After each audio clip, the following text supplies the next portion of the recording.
Hi. So I wanted to share something new. I mean, it's something that I've been working on usually on weekends just for fun. It's sort of totally vibe coded. But I think it's actually going to be very useful. So it's an AI transcription tool, basically. I mean, in the end of the day, these systems are very simple. Just imagine your voice is essentially a time series, as a frequency time series.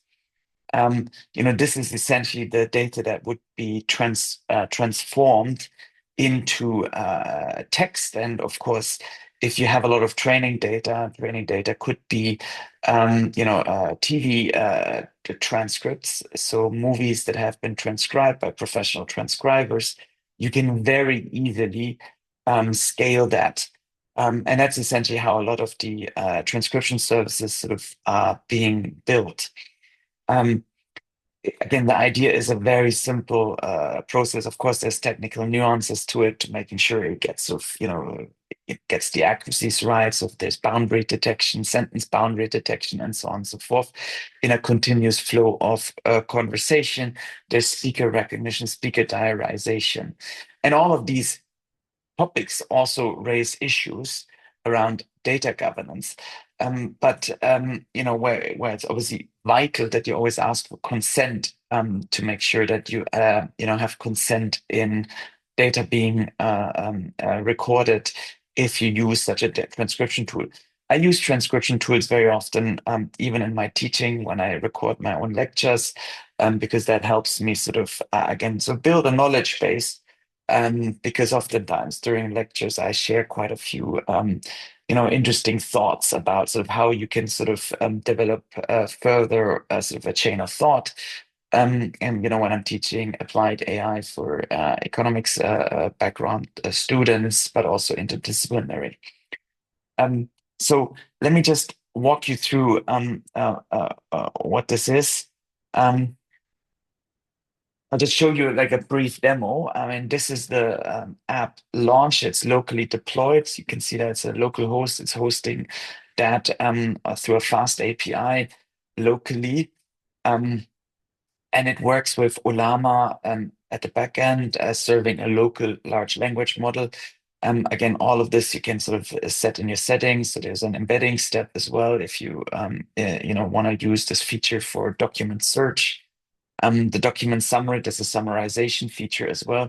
Presently, it uses GPT OSS as an open source 20 billion parameter model from OpenAI.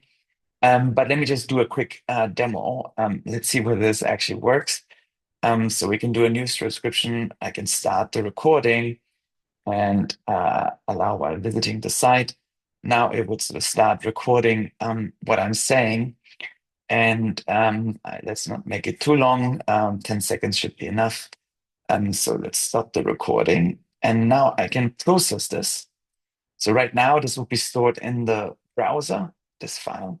It will be then uploaded, and then it's sort of process being transcribed, and then there's an embedding step as well.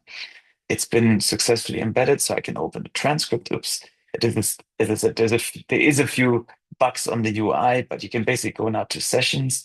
Here is the recording from today. You can open it, and you can literally see the full recording. You can rename it, to give it alt tags. Again, UI improvement could be drag and drops into folders. At the end of the day, I can download the diarized text file. And you see that, so this is the text file that sort of is the recording. There's also a JSON version that's available. I can generate a summary, which then on the backs of it would use a the model. Let's see, GPU history. We might see this like pop up now. Um, Oh yeah, it was super short, so kind of missed it. That's why there's not a lot of activity. But here you see the GPU. You could have seen the GPU activity here. Um, Again, there's a prompt in the back end of it that could be further refined for document summarization for that transcript. But in the end of the day, it looks for, I mean, the prompt right now looks for, topic summary, key decisions, as well as action items. You can see that this is in markdown format. The markdown has not been rendered in the browser. Again, these are all small improvements that you could make to this open tool. But in any case, here you have a diarization, you have an interview tool that you can use to create transcripts very cheap, low cost, without sort of going into a subscription service, which is obviously what many of the tech companies would want you to get sort of subscribed into. I want to comment a little bit more. So how can you get that? Well, it's hosted online on GitHub, another US tech company, where there's detailed instructions of how you can get that going pretty much on any local interface, local computer. Again, there's dependencies with vis-a-vis or Olama. I use UV for Python package management and so on. But most of the dependencies are being sort of downloaded in the installation process. So you can have a go at it, have a look at it. Of course, it is always important to ask for consent, meaning that before I use this tool, before a meeting, I would always ask, whether people are consenting to recording. Typically, people recognize that once a recording exists, I can generate a to-do list, and a to-do list can obviously streamline, the further on processing, further on work. But it's obviously very important because we could be saying that my biometrics or my voice can serve as a biometric marker is my own data and it belongs to me. And hence, the same property rights apply to, to the people that are part of your, conversation. Um, Again, I could talk a lot about how this now links in with blockchain, potentially as a technology to identify genuine, unique contributions, because of course this was vibe coded together, and maybe the degree of vibe coding, maybe many of us are arriving at the same fixed point, the same type of solution for our own privacy preserving purposes. The reason why I got so irritated, I had some run-ins with the European Commission last year. There's a main misunderstanding, and then I ended up finding myself in lots of group calls with European Commission lawyers, and they ended up basically doing manual notes of transcripts, sort of doing manual notes. And I felt, well, that seems very inefficient. I think they could save a lot of time and hassle and actually produce notes that are more accurately representing the meeting rather than sort of the heavily redacted or sort of modified memo and notes that were shared back with me, a couple of months later. That's another long, long story. Um, but I want to spend a few minutes about why what I'm doing here, showcasing here, is also relevant in the context of the geopolitical tension. Um, Here's one comment that I think is super relevant, which is the US and the UK trade deal and the EU sort of tension with the US, which most recently, of course, resurfaced in and around the Donald Trump's threat to take Greenland, which has now been sort of fixed, so to say. But that is obviously another episode of the US, trade tensions with its aggressive trade policy.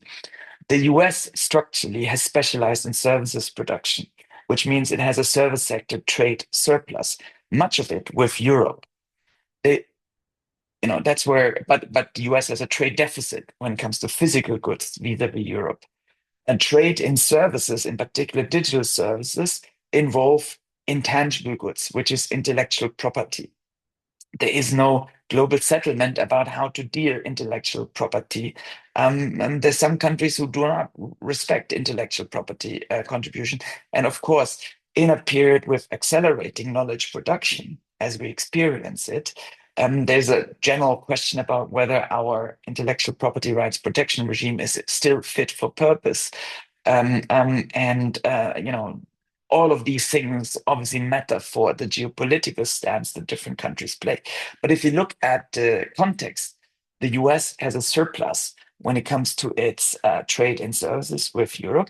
Much of it gets pass-through, profits that are generated off that, of that surplus typically get transfer priced away through intellectual property pricing agreements, where the intellectual property is held in offshore jurisdiction. Ireland is a notable player in this sort of game, or has been a notable player up to the level that when there was a rectification, it really distorted its a trade statistic. Um, and that being the case, the US is never turning its surplus in trade and services as part of the negotiation discussion. Um, but of course, it puts a lot of emphasis on the fact that Europe has a trade surplus vis-a-vis the US when it comes to physical goods. And of course, the elephant in the room here is China, because China actually is not even open to trade and services through the US tech companies. And they've never opened up their market for the US tech companies. And they have a massive trade surplus vis-a-vis the rest of the world with physical goods. Right now, the US is trying to create a coalition against China, so to say. One way of interpreting the aggressive trade policy is to essentially socialize the tension or the challenge of the Chinese excess capacity, which is the product, of course, of its it's the product, in my view, of its demography, the fact that it became rich relatively fast and has a population that doesn't know how to consume, which also applies to some extent in continental Europe. But it's also obviously a policy or a product of the domestic policies that generate, many companies that are actually hyper competitive, driving down prices. That kind of is in some dimensions a benefit for the world because the energy prices, the renewable, materials and so on become really cheap. But it's also depriving other countries of development opportunities, in particular industrialization opportunities, where countries essentially become then obviously super dependent on China to meet their physical goods demand as they grow. And it's not clear whether developing countries like that prospect. And so, what the US is trying to do is essentially um, make sure that through its aggressive terror stance, have more of the rest of the world exposed to Chinese excess capacity in many ways.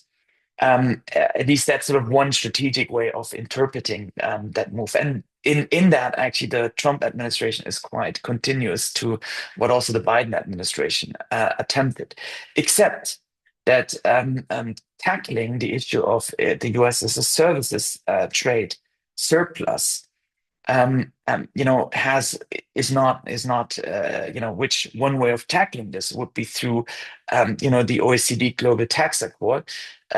China, the US is not wanting to share and wanting to keep that sort of structure alive with transfer pricing of intangible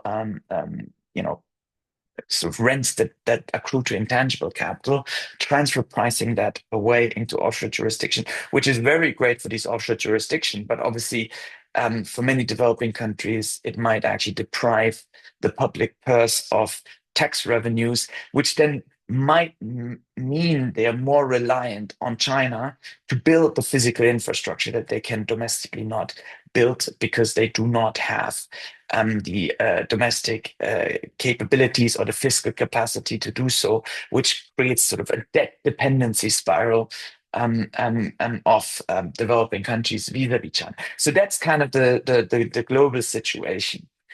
Now, vis-a-vis digital property rights, what the US is trying to do in its negotiation, at least that's my interpretation, is it's trying to encourage countries to adopt and ban on data localization mandates.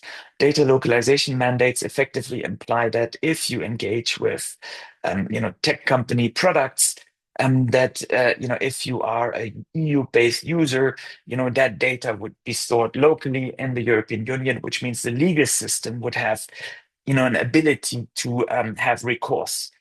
The US is contesting that there should be such a localization mandate. Um, it wants basically a lot of the traffic to go through the US, which of course is underpinning other elements of the US power and power projection, because the security services in the US do have access to said data. Under special circumstances and cases, which of course could be then weaponized. Data governance in the US is not as robust as in Europe. Europe has learned from the history of the Second World War and in part, data-driven prosecution of the Jews by the Nazis in some of the occupied countries, in particular in Holland. The, the Nazis were very happy with the fact that there was a census that was done that was registering, the religion and the residents, and that data was abused by the Nazis to prosecute, to round up the Jews. And of course, many of them got killed. And so Europe and European history has taught us to be very safe and sensitive around what constitutes protected data. In the US, there's a growing awareness and development. There's many state laws now around privacy, and there's improvements in privacy protection that are happening. But it is very much an economy where data markets are quite prevalent, which might lead to data sharing without your explicit informed consent. Or the consent is not super informed, it's just hidden in the terms and conditions. And by 1 or 2 degrees separation, you actually don't know where your data might end up. And even if it didn't include personal identifiable information, such as, for example, your nationality, your date of birth, or your name, very likely you will be uniquely identifiable in a reverse engineerable way through your many attributes of your high dimensional characteristics that might be unique to you. And so basically, there's always a risk of re-identification that, of course, potentially allows for rent extraction, revenue, and value extraction beyond what was intended by the respective privacy legislation, or even by the intended data collection purpose. I'm not suggesting that the European solution is a great one, because there you have to kind of every time you have to fill out forms and replicate the same data, and only share data for a set use and no onward sharing. That creates a very rigid economy, with information sharing being very fragile, data sharing being not very robust, and so our economy is actually held back in terms of productivity in many domains. But there is a middle ground to be struck, where you don't have to go through the essentially anything goes equilibrium and the authoritarian equilibrium, which is the Chinese solution. There is sort of a middle ground where you can have much more informed consent among users. And of course, that's what comes up in these trade negotiations, where the US, of course, wants to protect its services trade surplus amidst a deficit in goods trade. It wants to protect the interest of its tech companies. It's sort of building coalitions in the countries and the markets that it serves by strategically now locating where regional headquarters are based. In Germany, they're putting a lot of this into Bavaria, where Bavaria has a lot of weight to pull in Berlin. And so they're creating coalitions that essentially create gridlock to create oppositions of a more self-sovereign approach to data. So far, the European Union has stood its ground when it comes to data localization, but it's not clear whether that awareness is there at the highest level, or at what level that awareness is there of the potential sensitivities and the limits this might have.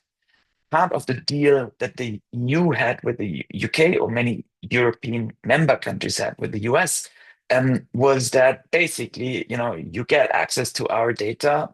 We don't have these data localization bans.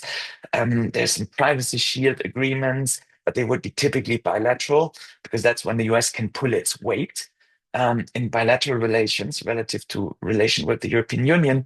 And in that process, the US can project a lot of force and a lot of weight. And these bilaterals would typically involve the US having sort of privileged, maintaining its privilege when it comes to, data access, and data not being sort of localized. But we are now in a very challenging situation where the US is being more adversarial vis-a-vis Europe, individual EU member states. That has a positive thing because Europe finally gets to discuss, what it means to be European, and that might and should involve a journey towards, a type of fiscal union with EU-denominated debt regularly being issued, EU own resources, data sharing among fiscal authorities that's near automatic to create essentially a European fiscal base. That's a desirable thing for European statehood to emerge. But I do not think that this is what the Americans, especially under Trump, want to encourage. They'd rather, want to continue doing bilateral deals and divide and rule, which is also the interest of the Chinese and the Russians, for that matter. And so, there's a critical time now, and that critical time obviously rests right now. The US has a lot of advantage through its tech companies. But if we end up being able to localize this, being end up to um, increase the skill base broadly in society, get the self-sovereign adoption of tools up, we can actually potentially chart an independent European path here. And that's why I've been sharing this, because I do think that European sovereignty requires some degree of digital sovereignty. And it's also necessary, in particular, in around the discussions around global governance. Neither the Chinese excessive trade surplus is desirable because, in my view, it promotes shallow development in developing countries, because China comes, brings the capital, brings the workers, brings the steel and all the material, and actually generates very little spillovers into the economies that it invests in. Whereas the American model, there is a risk that the American model, when it comes to the big tech companies, does not generate the local spillovers and the ability for local populations to chart a democratic path over the sharing of these resources that might arise through taxation. And so it's actually denying agency to some developing countries over raising revenues and then, using democratic accountability to, use these revenues for the benefit of the people as the people decide locally in a way that's locally accountable. I'm not suggesting that, this is, I'm not being blue-eyed here. There's many democracies in the global south that are very fallible. But I do think it's an important part of the development journey, especially as I think the European approach to encouraging development in the global south implies encouraging countries to build deep value chains in their domestic economies, to lift up people, and to generate that intergenerational promise that is essentially coming with economic development, where you sort of invest in your local economy. And so, of course, being deprived of that opportunities from the Chinese side by essentially not sharing technology, by bringing workers' capital, skills, and all the equipment and the materials in one go, because you have an imbalance problem in your own domestic economy when it comes to excess production, is an issue, just as is also an issue from the US side of having an external surplus when it comes to digital services revenues being earned in emerging markets, but these revenues not producing any sort of fiscal base that could be subjected to public accountability. So I think that's a very important part, and that's why I think working towards self-sovereign solutions is a way for Europe to sort of man up and become less dependent on US tech companies. But it's also a way for to think more broadly around some of the governance issues around global trade, that are taking place in and around trade discussions between the EU, the US, and China as sort of a key pillar of the tensions. Thanks so much.